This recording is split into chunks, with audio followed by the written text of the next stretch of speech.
It's about people whose success came posthumously, so they never actually got to see their real success.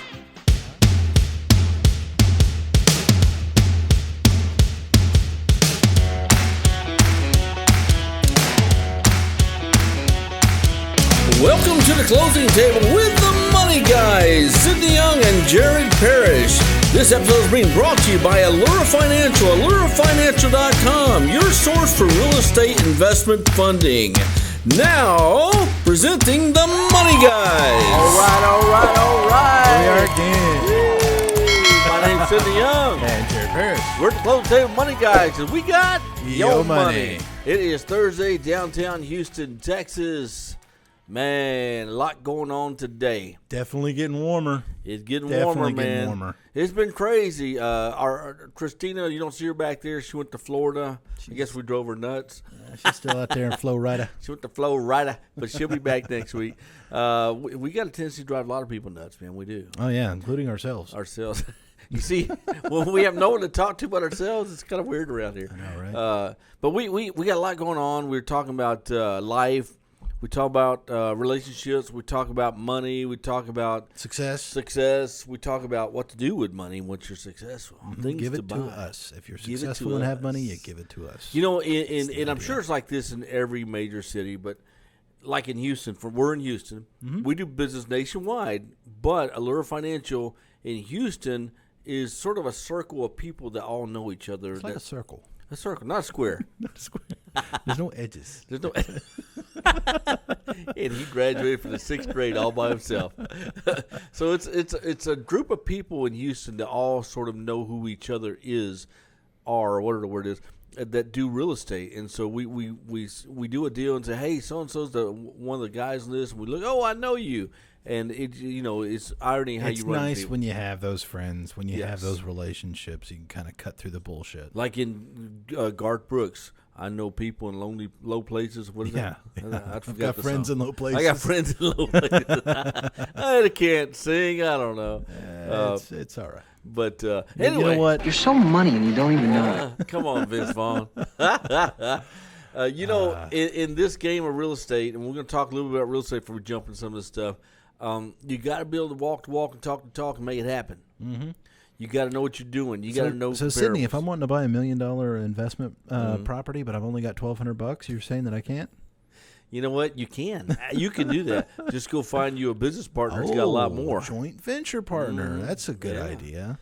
But then are you supposed to verbally berate the lender for denying you because you only got $1,000 on a $1 million purchase? No, we get it all the time. But can you get? And I don't understand. What's the difference? I thought you could finance 100%. No one can. Certain things can be. Yeah. Rehab budgets. Yeah. 100%. Happens all the time. Yep. Construction budgets. Happens all the time.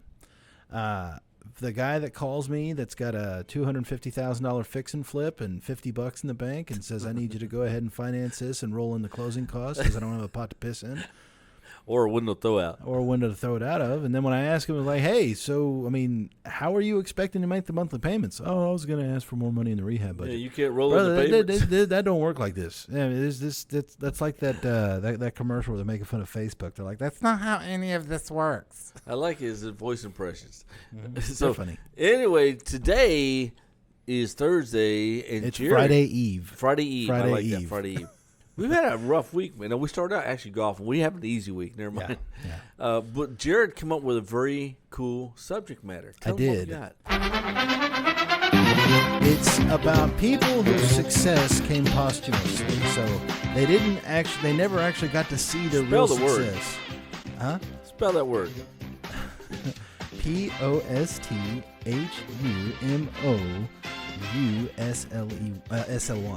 Oh, wow. Posthumously. Dude, you're smarter than I thought. Okay. Mm-hmm. And what does it mean? So it's something that happens after you've already died. So these are success stories of people who never actually got to see the real success. The reason why I asked you that, my redneck friends out to go, what do you say, Jed? I don't know. Yeah. So I try to use educated words every now I and like then. It that. makes me feel better. Posthumously. Posthumously. Posthumously. Or posthumous. Please pass the posthumous, please. Yeah, so some of these, it's kind of a sad show. It just kind of sucks because we use really happy music, our little, but it's really kind of These are people that are dead, that died. They're no longer with us, right? they are no longer with us. But their fortune is. Their fortune is. Their fortune lives Their on. art is. Let's say their art. Because these people left behind a legacy. It's unfortunate they never really got to see it. But what we got there, Easy? So the first one on the list today is Ed Wood. Ed Wood. Ed Wood. He was. Oh, Eddie. Yes. So Easy Ed. He was a director in Hollywood. Oh, okay. They even had a movie about him. They did? Yeah, it's called Ed Wood. I'm serious. Ed Wood what? What would Ed do? So Ed Wood died in 1978. Now today, Wood's film Plan 9 from Outer Space. So they're B movies. They're kind of He's got out the there. string attached to the model. Exactly. So Plan 9 from Outer Space is often panned as the worst cinematic offering ever to be put on film. Oh my God! But it might surprise many film lovers to know that Wood didn't receive any vitriol, any accolades while he was alive. For the most part, nobody even knew he existed. Now, Michael Medved bestowed Ed Wood with the title of worst director of all time. Excellent. Wood's reputation was finally redeemed to the public in 1994 thanks to Tim Burton's loving portrayal in the movie Ed Wood. Oh, Tim Burton skyrocketed him. Mm-hmm. Yeah. So the guy died in 1978 and never really got to see the fame that became of his life. Yeah, and he's probably got the little brick thing for a headstone somewhere. Yeah, probably something small. There's a lot of those out there. Yeah, poor Eddie. Yeah. And there's even more. I only picked 10. There was really no bias in here, but one that didn't make this list was Edgar Allan Poe. He was broke. At the end of his life, he was a poet and didn't know it. I don't know. He knew he was a poet, but they weren't buying him back then. Oh, they were. It wasn't. No, that's because the greeting cards weren't big. At the very end of his life. After his wife died, he didn't have any money. He couldn't even feed himself daily. Really, Edgar? Edgar Allan Poe. Oh. Anyway, so number 2 on the list, Jeff Buckley. Have you ever heard of Jeff Buckley? No, never heard of him. He's a singer. So nowadays, what does he sing? Well, the most famous one that he has was Leonard Cohen's Hallelujah. I don't know it. If I played it for you, you'd sing know it. No, I am not even up to that. So nowadays, music lovers all over the world know Jeff Buckley. When the young artist died, however, he'd only completed one studio album, a bunch of live shows, and then small but devoted following just at the beginning. Worst of all, his financial woes were pretty severe. It's likely that Jeff Buckley, if Jeff Buckley survived, he would have reached the same levels of fame, and he actually is pretty famous in the music world. Is he? Okay. However, after Buckley's tragic accidental drowning in 1997 and death eerily foretold in his songs, if he does talk about death in a lot of his songs, he had a lot of posthumous releases. So after he died, they started releasing a lot of his live albums. They would put together new albums and really get it out there. But yeah, his number one that really put him on the map was Hallelujah.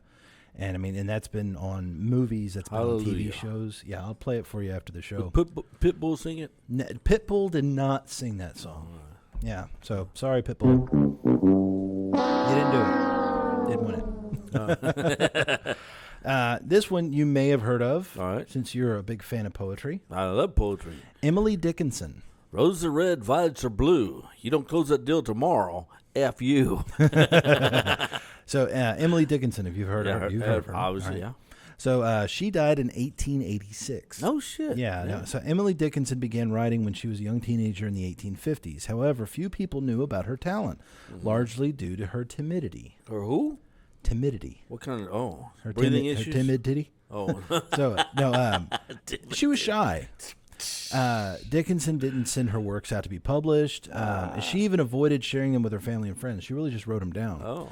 And by the 1860s, she even stopped leaving her home altogether. So she was a recluse. She was depressed. She had agoraphobia. You know what agoraphobia is? Yeah, don't like going out and seeing people. Exactly. Whatever Dickens' feelings on publication might have You been. don't have that. No, I do not have that. You like seeing people. I'm out.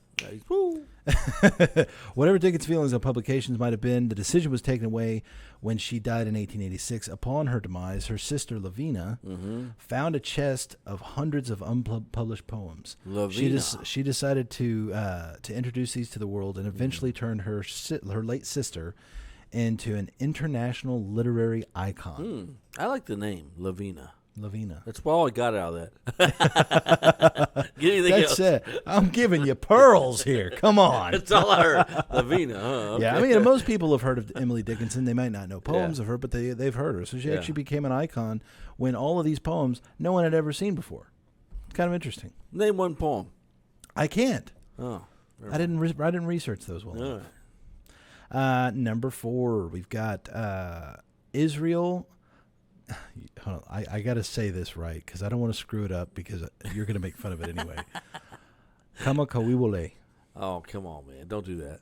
Say it one more time. Kamakawiwole. Bless you. Okay. So, although he was well known in Hawaii, his rendition of the song Over the Rainbow is what brought him fame from around the world. Oh, I've heard that Over the Rainbow song. Playing with a ukulele? Yeah. It's a great rendition of the song. At his funeral, 10,000 Hawaiians paid their respects to their local hero. However... Was Dog the Bounty Hunter there? More than likely. Okay. More than likely. Okay. It was only after Kamakawiwole's death that his music spread to an international audience, as it was featured in major TV programs like Lost and amongst others, as well as a posthumous album release and a viral video that was featured on Then and Now YouTube. Oh, okay, cool. Times. So yeah, I didn't even know about him until probably the mid 2000s when they released that Over the Rainbow. I mean, think about it. This guy died in 1997, so he never saw how popular that became. Actually, he died just a few days after recording that. Really? Mm-hmm. Well, good. I mean, good he recorded it. Yeah, that's what I was saying before. You're like, oh, their fortune's here. You know what? Yeah, but the art that they left behind, the legacy, I think is a really cool thing. Pretty exciting stuff, man. What we got next? I could tell how excited you are about this one today.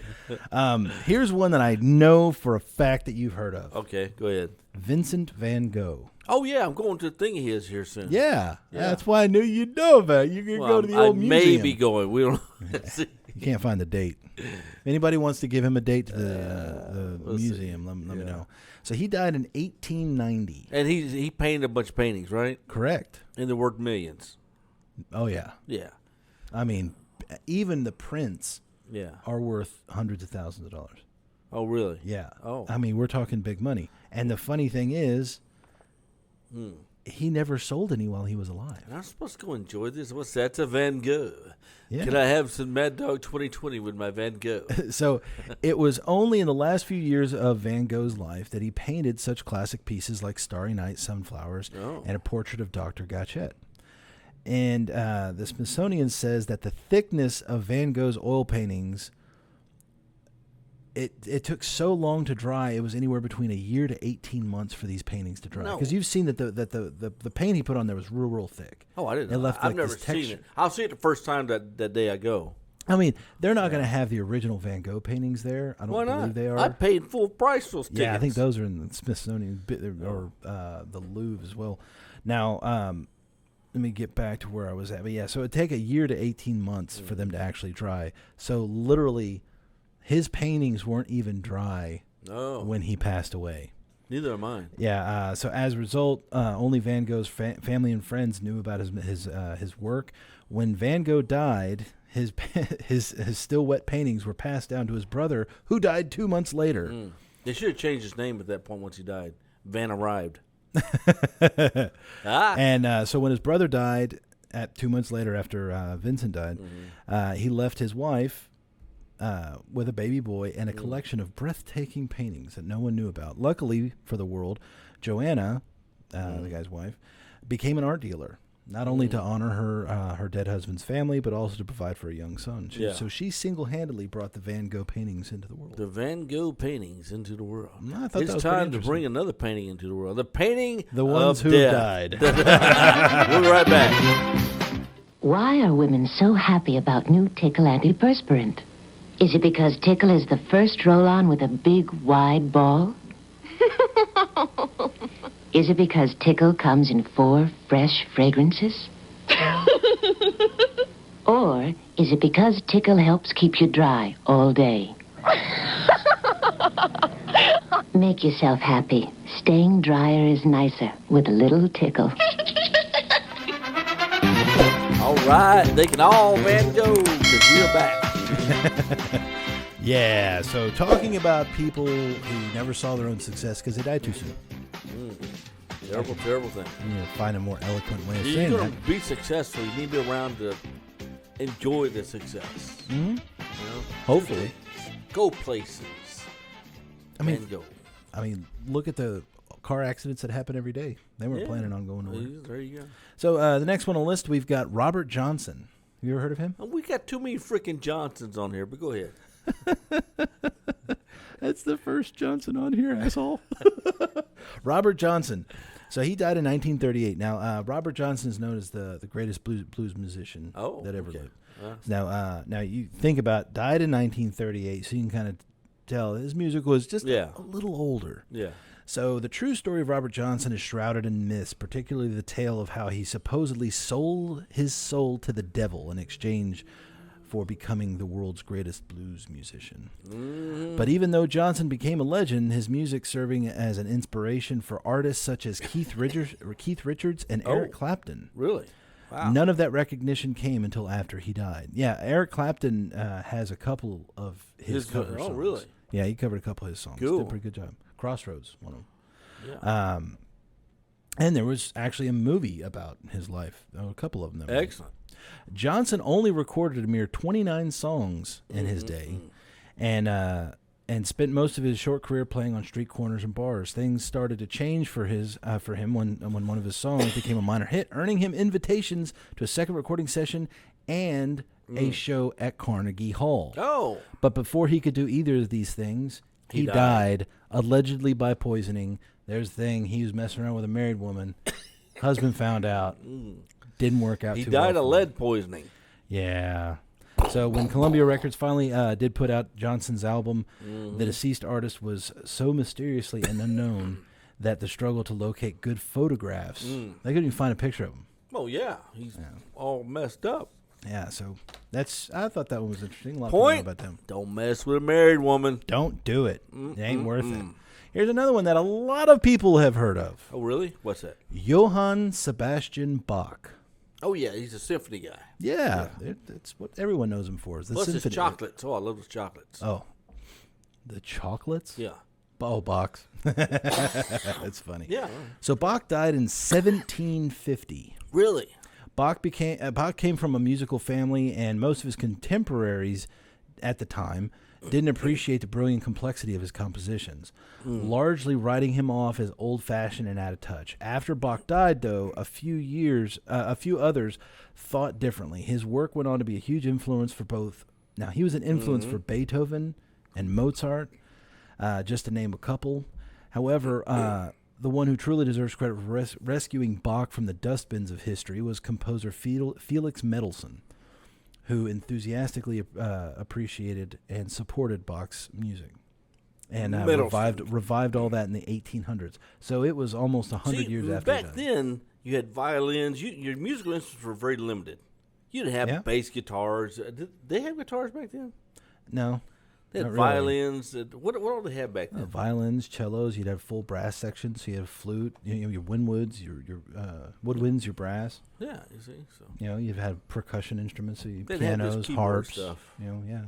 They had a whole lot of instruments, but none of it was electrified. Yeah, exactly. So if you think about, in those terms, it wasn't electrified. So the places that they would have to play were relatively small. Yeah. There you This go. way people actually and hear it. sound amplifying. Yeah, I don't think they would be able to do it in Cynthia Woods. Yeah. Back at the lawn, you're like, you hear anything? I don't hear anything. All right. Next one on the list, James Dean. James Dean. James Dean. My boy. Now, I didn't know that he never saw his own success. Of course he didn't. In 1955 is when James Dean died. James Dean was always destined to be a Hollywood icon, but his life was cut short before he could see any of it come together. In 1955, the 24-year-old actor was driving his Porsche Spider through California when at an intersection an accident took his life. By this time, he had put in a major performance in 3 films that he would forever be known for: East of Eden, Giant, and the most significant one, Rebel Without a Cause. But the accident occurred right before the latter 2 films were released. So the last 2, he never even saw them being released. He reminds me of Paul Walker. But there's a lot of similarities between Paul Walker the two got to of see them. some of his success, though. He did. Yeah. He did, yeah. But I mean, he didn't get to see it all. But Paul Walker did actually have, he had a longer career than James Dean did. So though Dean's life was lost, the Academy Awards still sought fit to honor him with 2 Best Actor nominations in both 1955 and 1956. Over half a century later, Dean is still cited as a symbol of this era, a fashion icon, and because of his performance in Rebel Without a Cause, the ultimate symbol of teenage angst. I like him. Yeah, he's good. Remember He's that cool one? looking. You're tearing me apart. You didn't see Rebel Without a Cause? I've seen it, but You don't watch movies, man. How am I friends with you? I don't. I make I'm you like- money. Movies. I watch movies all the time. That's half of my speech is quoting movies. Shit. I don't know, man. I don't watch a lot of movies. What the hell? I watch Grant Cardone. I watch YouTube. You know, Yeah, that shit gets addictive. it does. I mean, I love it. have you ever thought about how much time we waste looking at social media and YouTube and shit? Oh man, I sit at night sometimes just watching YouTube, but I am very particular. I like to see Grant Cardone's. I like to see the success ones. The people go from rags to riches. It can't be a love story. I just don't watch that stuff. Yeah. Well, for me, I saw Notebook once. oh, you were forced to watch that one. Yeah, I though. was, but- Yeah. But for me, I had a sales manager told me one time. He saw me cleaning up my desk and cleaning some other stuff. He's like, we have people that do that. He goes, I want to ask you a question. How much are you worth a minute? He goes, if you were to spend that time actually doing something productive, how much more money would you have made? And it depresses the hell out of me when I'll sit there on Instagram or Facebook and turn around. It's like, shit, it's been 2 hours. Yeah. I could have been so much more productive in these past 2 hours. Pisses I me know. off. It happens, though. So next one, we've got Bradley Knoll. Now, this guy died in What 1996. Bradley know? What do you know? Well, you may not know this. I do. But love him or hate him, every millennial knows Sublime. Oh, the band. Yeah. Yeah. Oh, this guy was in the band? He was the lead singer. Oh, okay. So, bizarrely enough, Knoll himself never got to see how successful Sublime would become. The album that put them on the map, titled Sublime, was released 2 months after Knoll died from a heroin overdose in a San Francisco motel room. This marked the end of a long history of drug use at the time. Knoll had even hawked the band's instruments to pay for his habit. But Sublime... Oh, really? Wow. Yeah, but Sublime became a big name, even though the band really wasn't even a band anymore. And as the Sublime manager, his name was Jason Westfall, once said, Sublime died when Brad died. When Knoll died, he left behind his wife of 7 days and an 11-month-old son. Oh, wow. And his famous dog, Louis the Dalmatian. Man, I listen to their music. I listen to different times. I'm impressed. I didn't I really like listen to Sublime. Evanescence, Breaking Benjamin. I listen to that stuff every now. Now that you're working out, yeah. It gets me through traffic in the mornings. No, Right? Well, you can't work out and listen to love music. Oh, Yeah. you know Now, do you know who saw their success and their death of their success? who? The people in this next commercial. In 1917, life was a lot different. A bank was needed that could serve this growing community. It was called Bankers Trust. Over the years, a lot has changed, but Bankers Trust is still here. Still helping people with their financial needs.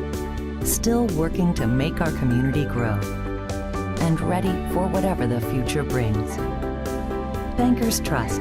It's our name and our promise.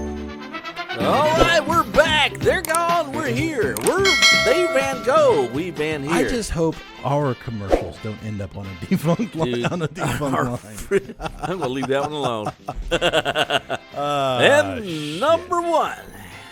Yes. Drum roll, please. So, my biggest one on this one. Give it a second. Wait for it. Here's Jared. Otis Redding. Oh, Otis Redding. The cookies. I love those. Man. No, not Otis Spunkmeyer, jackass. Oh, sorry. Hey, I like their cookies. So Otis Redding died in 1967. Although Otis Redding saw success from his hit songs like "These Arms of Mine" and "Pain in My Heart," Redding wouldn't see the biggest success of his career during his lifetime. Mm-hmm. He was working with Steve Cropper, a recording artist, and Cropper said, he called me from the airport and he says, "I got a hit. I'm coming down." Uh-oh. He brought a song he started on a houseboat overlooking San Francisco Bay. Mm. Otis had 3 takes of sitting on the dock of the bay, but the song wasn't finished. Oh. Otis Redding whistled a melody at the end just to hold his place until they come up with a better instrument part. Redding had a show to do that weekend and told Cropper, "I'll see you on Monday." He never did. That weekend, Otis Redding's plane went down. The record label rushed the producer to finish to put on the finishing touches because they wanted to release it right away. And that became his biggest hit that he never got to see. You know, all these people were created greatness, but everyone on this list, even the one from 1700, somewhere in their lives was a mentor. There was someone that they said, "I want to be like that guy." Yeah, that's one of the cool things, that everyone on this list left an impression. They did. changed the world, even if a little bit. Hey, you know, here we are today, 2021, talking about these people. So they did something that even our little minute interest sparked up. I mean, I could tell you about someone who's already passed away that still influences me on a daily basis. I'm not dead yet. Thank you. Jeez, okay. Yet. No, Zig Ziglar. Oh, I love Zig Ziglar. I love reading his quotes. I like watching his videos, his motivational stuff. He gives you a lot of things to think about, like when he talks about stinking thinking. You ever heard that one? Oh, yeah. When he says he would have people come up, he goes, "I had a lady come up to me, and she was complaining about the place that she worked at, and kept going on." He goes, "You know what? To me, that sounds like a case of stinking thinking." The way he talks. And I mean, the guy sounded like a preacher, but he didn't really preach. But you know, my point is this: mentors. I don't care how successful you get. Maybe you become a mentor. If you become a mentor, leave your mark on someone. You know, and I'm nothing great. We got a finance company, been through life, but I got a lot of younger people come to me. "Hey, man, this, and this," and I catch myself instead of saying something stupid to them. I say, you know, maybe I should say something smart to them.